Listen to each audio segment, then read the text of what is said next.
नमस्कार विद्यार्थियों, मैं देवेंद्र पारिक स्वागत करता हूं आपका जी के बाई डी के चैनल पर। विद्यार्थियों, आज का जो विषय है वो पुराने और नए सभी विद्यार्थियों के लिए अति महत्वपूर्ण है। महत्वपूर्ण इसलिए हो जाता है कि नए विद्यार्थी इस क्षेत्र में कदम रख रहे हैं तो कुछ नुकसान न हो जाए, इस बात का पहले से ध्यान रहना चाहिए। और पुराने विद्यार्थी जो हैं वो एक विशेष परिस्थिति में फंसे हुए हैं कि वैकेंसी है नहीं, जॉब ढंग के मिल नहीं रहे और करें तो क्या करें, बड़ी ही एक अजीब परिस्थिति में फंसे हुए हैं। तो उन सब के लिए ये बहुत ही महत्वपूर्ण वीडियो है, इसलिए अंत तक जरूर देखिएगा और इसकी जो सारगर्भित बातें आए उन्हें अपने जीवन में निश्चित रूप से उतारिएगा, क्योंकि उसको उतार करके जीवन भी सरल होगा और अपनी पढ़ाई का जो है वो एक सही रूटीन भी आपका तैयार हो पाएगा। देखिए, सबसे पहली बात होती है वो होती है धैर्य। जब आप कंपटीशन के अंदर, वो भी टीचर्स में आए हैं, जहां स्पष्ट बात है कि वैकेंसियां पंचवर्षीय योजना की होती हैं, 5 वर्ष में एक वैकेंसी आती है और बाकी वैकेंसियां दिखाई नहीं देती हैं। जो आपकी first grade, second grade, third grade, और वो तीनों ही एक साथ देंगे, फिर देंगे तब कि फिर आपको मतलब एक वहां पर भी आपको चिंतन करना पड़ेगा कि मैं किसकी तैयारी करूं। इतनी बुरी स्थिति मतलब सरकारों की है, व्यवस्थाओं की है, ऐसा बोलेंगे, क्योंकि सरकारें बदल जाती है, व्यवस्थाएं तो वैसी की वैसी रहती हैं। तो इन सब परिस्थितियों के अंदर जो सबसे इंपॉर्टेंट चीज होती है ना, वो होता है धैर्य। अब आप कहोगे सर धैर्य कहाँ से रखें, इतने वर्ष तक बैठे हैं, पुराने विद्यार्थी तो यही कहेंगे, और समय निकले जा रहा है, भविष्य का कुछ अता पता नहीं है। तो मैं एक साफ बात कहूँगा कि देखो, इस क्षेत्र में आने से पहले भी आपने बात देखी थी, सोची थी और सुनी थी कि क्षेत्र ऐसा ही है, यहाँ वैकेंसियाँ रोज नहीं आती, यहाँ पर वैकेंसियाँ साल 2 साल रुक करके आती रहती हैं, या फिर हो सकती है 5 साल में एक बार भी आ जाए। ये बात हम सब जानते हैं। अब अगर यहाँ से आपने अपना मनोबल, अपना धैर्य ये छोड़ा तो पक्की बात है कि नुकसान हो जाएगा। अब नुकसान कैसे? इतने साल क्या किया आपने, बीएड की या फिर एसटीसी की, ठीक है, अब वहाँ से करके जो पैसा लगाया उस समय लगाया, ठीक है, उसके बाद अब तक बैठे हुए भी थे उसके इंतज़ार में, तो इतने सालों में आपने कमाया भी नहीं, तो ना आपने कोई इनकम सोर्स जनरेट किया, ना आपने कोई जॉब की, पैसा था वो इन्वेस्ट किया शुरू में, और अब अगर आप इस चीज़ को छोड़ के जा रहे हैं तो पहला तो साफ साफ ही नुकसान दिख गया ना, कि नुकसान तो हो गया। अब आगे कुछ मिलेगा कि नहीं मिलेगा अलग विषय है, यहाँ का नुकसान पक्का हो गया। इसलिए इस समय आपको सबसे बड़ी जरूरत है धैर्य की। छोड़ के नहीं जा सकते इस क्षेत्र को आप। अगर जैसे ही आप छोड़ोगे 100% नुकसान तो पक्का हो गया। फायदा होगा या नहीं होगा इस बात की तो गारंटी नहीं है, लेकिन इस क्षेत्र को अब छोड़ते ही आपको नुकसान है। यानी अगर आप इस समय तैयारी नहीं करते हैं, ढीले पड़ जाते हैं, आप ध्यान नहीं दे रहे हैं, आप टेंशन में हैं, तो भैया आपको नुकसान होता जा रहा है। टेंशन करके भी नुकसान में ही हो, एक तो टेंशन का नुकसान और एक वो नुकसान जो आप तैयारी नहीं कर रहे हैं वो नुकसान, दोनों नुकसान हो रहे हैं अगर आपने धैर्य को नहीं अपनाया तो सबसे पहली चीज आपको इस समय जो चाहिए वो है धैर्य। आराम से धैर्य रखिए, वैकेंसी आएगी जरूर। क्यों आएगी? क्योंकि गवर्नमेंट को स्कूलें चलानी है। अब बीजेपी कांग्रेस मत उठाया करो, सब बराबर है, सारी कहानी बराबर है। इनको कौन चलाता है? इनको चलाते हैं अधिकारी। इनको खुद को क्या आता है? किसी को कुछ नहीं आता है। अधिकारी जैसा कहते हैं उतना ही ये कर पाते हैं, क्योंकि वो एक्सपर्ट बैठे हैं, पहले से बैठे हैं, ठीक, और वो उसके अकॉर्डिंग ही काम कराते हैं। आपने देखा था बजट था, अब की बार की राज्य सरकार का बजट देखिए आप, जो कांग्रेस के अंदर बजट बनाने वाले अधिकारी थे वो ही बीजेपी में बजट बनाने वाले अधिकारी थे। सेम अधिकारी बजट बना रहे हैं, तो सिस्टम फिर अलग कैसे होगा? नहीं होगा। इसलिए कांग्रेस बीजेपी तो किया ही मत करो इस विषय पे। इस विषय पे इतना माइंड में रखो कि सरकारों को गवर्नमेंट स्कूलें चलानी है, लोग रिटायर्ड होंगे और वैकेंसियां आएंगी, और जब एक बार आएंगी ना तो वो 5 साल बाद आएंगी फिर एक बार आने के बाद। इसलिए इसको जाने नहीं देना है, बस इतनी बात दिमाग में रखनी है। क्योंकि अगर वो ये सोच लिया तुमने कि चलो एक वैकेंसी तो अगले में हो जाएगा, ये अगर सोचा ना, तब सोच लेना कि आपने बहुत बड़ी गलती कर दी। आपको ये नहीं सोचना है कि इसमें नहीं तो अगले में, बस जिस दिन ये माइंड में आ गई ना कि इसमें नहीं तो अगले में, ये मान लेना कि राजस्थान में टीचर बनना आपके लिए मुश्किल हो चुका, पक्की बात है। क्योंकि यहाँ पर फिर बाद में की तो बाद की बात है, फिर मौका आएगा और आते ही कैच करना है, बस उसके लिए तैयार रहो कि कैच नहीं छूटना चाहिए। कैच आएगा पक्का है और आते पकड़ लेना, बस हो गया काम, फिर लाइफ सेट। इतनी सोचनी है, इसलिए धैर्य के साथ खड़े रहो और पूरी तैयारी मजबूती के साथ आपको करनी है, इस बात को मानसिकता में रखो।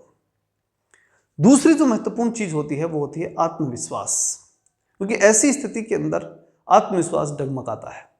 परिस्थिति कैसी है, लगता है कि यार अब क्या होगा, मुझे आपको लोग कहेंगे कि बीएड करके हो गया बर्बाद, ठीक है, ऐसी बातें सब कहेंगे, समाज है कहेगा, तो आत्मविश्वास भी कमजोर होगा कि यार वास्तव में वो देख, वो इतने कमा रहा है, वो उस कंपनी में इतने कमा रहा है, वो उस जॉब के अंदर लगा था इतने कमा रहा है। और रियल में अगर आप देखेंगे तो बहुत से प्राइवेट जॉब में तो बहुत पैसा है। जब समाज में आप जाएंगे और 2 आदमी के पास बैठेंगे तो आप लोगों यार ये तो बहुत पैसे वाले हो गए और हम तो रह गए, तो ये चीज़ दिखाई देगी और उस समय आत्मविश्वास डगमगाएगा और पूरी तरह से डगमगा करके आप खुद डगमगाहट की स्थिति में पहुंच जाएंगे।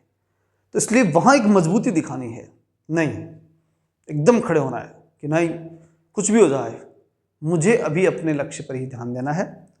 पूरा खुद पे विश्वास रखो कि मैं अब की बार जो ना ये वैकेंसी आएगी तब बिल्कुल इस वैकेंसी को अपने कंट्रोल में रख करके और सिलेक्शन लेके दिखाऊंगा, और फिर उसके बाद में पूरा समाज फिर लाइन से लग करके और फिर बात करेगा सिस्टम से कि ये व्यक्ति जो था इसने तैयारी की और सफलता प्राप्त कर ली, बात खत्म।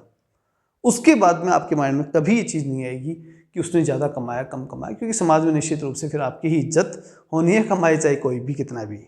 ये तो गवर्नमेंट जॉब की सबसे बड़ी विशेषता आप जानते ही हैं। अब जो महत्वपूर्ण बात आती है तीसरी, भाई आत्मविश्वास आपको रखना पड़ेगा, क्योंकि देखो जब हम आत्मविश्वास डगमगाता है तो गड़बड़ होती होती है, फिर तो कुछ नहीं कर पाते। विश्वास दुनिया की ताकत है, उसके ऊपर तो सब कुछ चलता है, ठीक है। तो आत्मविश्वास, खुद पे विश्वास वो बहुत बड़ी बात है। दूसरे पे विश्वास तो फिर भी कर लेते हैं, खुद भी होना बड़ा मुश्किल काम होता है कई बार, तो इसलिए खुद पे विश्वास मजबूती से रखो। अब जो बात आती है कि खुद पे विश्वास रखने के साथ हमें क्या करना है, हमें रखना है अगला कदम, और वो है लक्ष्य। गोल जो है ना वो बिल्कुल भी धुंधला नहीं होना चाहिए, स्पष्ट होना चाहिए, मुझे ये प्राप्त करना है, ठीक है ना। और उसमें बीच में कुछ भी नहीं आएगा, मैं इसे लेकर के ही रहूँगा या रहूँगी। और उसके लिए जो साधन संसाधन मेहनत जो करनी है वो अभी करो, इंतज़ार मत करो कि लक्ष्य के लिए मुझे कोई कहेगा और फिर उसके बाद में उसे भेदने जाऊँगा, नहीं। जब एक एथलीट जो होता है ना, वो जब निशानेबाजी का एथलीट है मान लीजिए, या जो भी खिलाड़ी है, वो निशानेबाजी के अंदर जाने से पहले हजारों बार प्रैक्टिस कर चुका होता है और हजारों निशाने लगा चुका होता है, तब जाकर के आखिरी निशाना लगाता है। तो सबसे बड़ी बात यही है कि आपको आखिरी निशाना जो लगाना है ना, उससे पहले कई निशाने लगाने हैं। इसका मतलब कि लक्ष्य तय करना है कि मुझे अंत में वहाँ पे मतलब वो चीज़ प्राप्त करनी है, उसके लिए मुझे बार बार वैसे ही लक्ष्य देने हैं। यानी जैसे टेस्ट हो सकते हैं, जैसे अपने आप में जो है इस बात का कॉन्फिडेंस लाना हो सकता है कि भाई मैंने जो चीज़ है वो पढ़ी और ये मुझे याद है, नहीं याद तो उसे रटो और याद करो, कैसे भी करो उसे पक्की कर लो। वहाँ वो चीज़ नहीं होनी चाहिए कि एग्जाम टाइम में फिर ये सोचते फिरे कि ये तो मुझे नहीं आता, इसको मैं छोड़ूंगा। क्यों, अब क्या कर रहे हो, अब क्या हो रहा है, उस लक्ष्य को प्राप्त करने के लिए जो मेहनत करनी है वो क्यों नहीं कर रहे। ये सबसे बड़ी गलती आ जाती है, ये हमारी खुद की गलती है, किसी दूसरे की नहीं है। लक्ष्य प्राप्ति के लिए मेहनत जो करनी चाहिए वो तो आज ही करनी है, वो बाद में नहीं होगी। बाद में तो घबराहट स्टार्ट है, वैकेंसी आने के बाद में कुछ नहीं होता है, फिर तो प्लानिंग चलती है, फिर तो माइंड में ये कर देंगे वो कर देंगे। करना है ना वो तो आज ही करना है, ठीक है। तो ये बात सबको मालूम है कि पेपर 2 हुआ करते हैं, एक जीके वाला और सब्जेक्ट वाला, ठीक। तो जीके साइकोलॉजी तैयार करनी है, सब्जेक्ट तैयार करना है। अब वो ध्यान होकर के भी नहीं कर पा रहे तो फिर किसी दूसरे की गलती है, ऐसा बिल्कुल भी नहीं है। तो इम्पोर्टेंट चीज़ है लक्ष्य, लक्ष्य साधना है और लक्ष्य को प्राप्त करना है, इसलिए लक्ष्य स्पष्ट दिखना चाहिए। दिखेगा ही नहीं तो प्राप्त कैसे करेंगे। अब दिखने की बात यहाँ आती है कि फर्स्ट ग्रेड करूँ, सेकंड ग्रेड या थर्ड ग्रेड। अब कई कन्फ्यूजन में चलते हैं, तो कन्फ्यूजन में है तो इसका मतलब गलती है आपकी भाई, ठीक है ना। हाँ, फ्लेक्सिबल रहो, आप ये देख लो कि भाई ठीक है मुझे इस परिस्थिति में फर्स्ट ग्रेड की एग्जाम दे लूँगा, इसमें सेकंड ग्रेड की, इसमें फर्स्ट ग्रेड की, ये जो भी है first grade, second grade, third grade, इसको अपने हिसाब से माइंड में सेट कर लो, फ्लेक्सिबल बना लो कि इस परिस्थिति मुझे इसकी एग्जाम देनी है, इस परिस्थिति मुझे ये देनी है, और इस परिस्थिति मुझे ये देनी है। ये थोड़ा बहुत कर सकते हो, लेकिन लक्ष्य का मतलब ये तो पक्का स्पष्ट दिखाई देना चाहिए ना कि ये चीज़ मुझे चाहिए। अब यही नहीं मालूम कि क्या चाहिए तो फिर तो दिक्कत ही दिक्कत है, ठीक है ना। तो वो तो आपको स्पष्ट करना ही पड़ेगा, मुश्किल है लेकिन करना पड़ेगा, ठीक है ना। ये तो विचार करना ही पड़ेगा आपको कि मुझे क्या प्राप्त करना है। अगर ये नहीं मालूम कि क्या प्राप्त करना है तो फिर तो कन्फ्यूजन पक्का ही है, और वो रहेगा, फिर तो सफलता मिलने का चांस ही नहीं है, ठीक है। तो अभी का काम ये भी है, ठीक है, लक्ष्य स्पष्ट करो। अगली जो सबसे इंपॉर्टेंट चीज आती है दृढ़ता, मजबूती। मजबूती जो होती है ना वो परिश्रम से आती है। हम जब परिश्रम करते हैं तो हमें मालूम पड़ता है कि हम कितने कमजोर हैं, कितने बिखर जाएंगे, कौन सी चीज में हम हतोत्साहित हो जाएंगे, परिश्रम करते समय मालूम पड़ता है। जो व्यक्ति परिश्रमी नहीं है, जो परिश्रम नहीं करता, उसे मालूम भी नहीं पड़ता कि मैं कहाँ जाकर के फेल होऊंगा, कौन सी चीज़ मुझे नहीं आएगी, कौन सी चीज़ आएगी, किसे मुझे ज़्यादा तैयार करना है, किसे कम तैयार करना है। वो परिश्रम करने पर ही मालूम पड़ेगा। करके देखो और पूरी मेहनत करके देखो, और फिर नहीं है तब समझो कि ये चीज़ तो नहीं आ रही भाई। अब उसे दूर से ही कि ये गणित है नहीं आएगी, ठीक है, ये साइकोलॉजी के टॉपिक है नहीं आएंगे, ये मान करके नहीं चलना है कुछ भी। परिश्रम करना पड़ेगा, और परिश्रम भी दृढ़ता के साथ, दृढ़ परिश्रम, दृढ़ता और उसके साथ परिश्रम, कि नहीं मजबूती के साथ खड़े होकर के मुझे पूरी मेहनत करनी है, मुझे इसे सीखने का पूरा प्रयास करना है इस चीज़ को, और फिर नहीं आएगी तो देखूंगा कि क्या करना है इसका।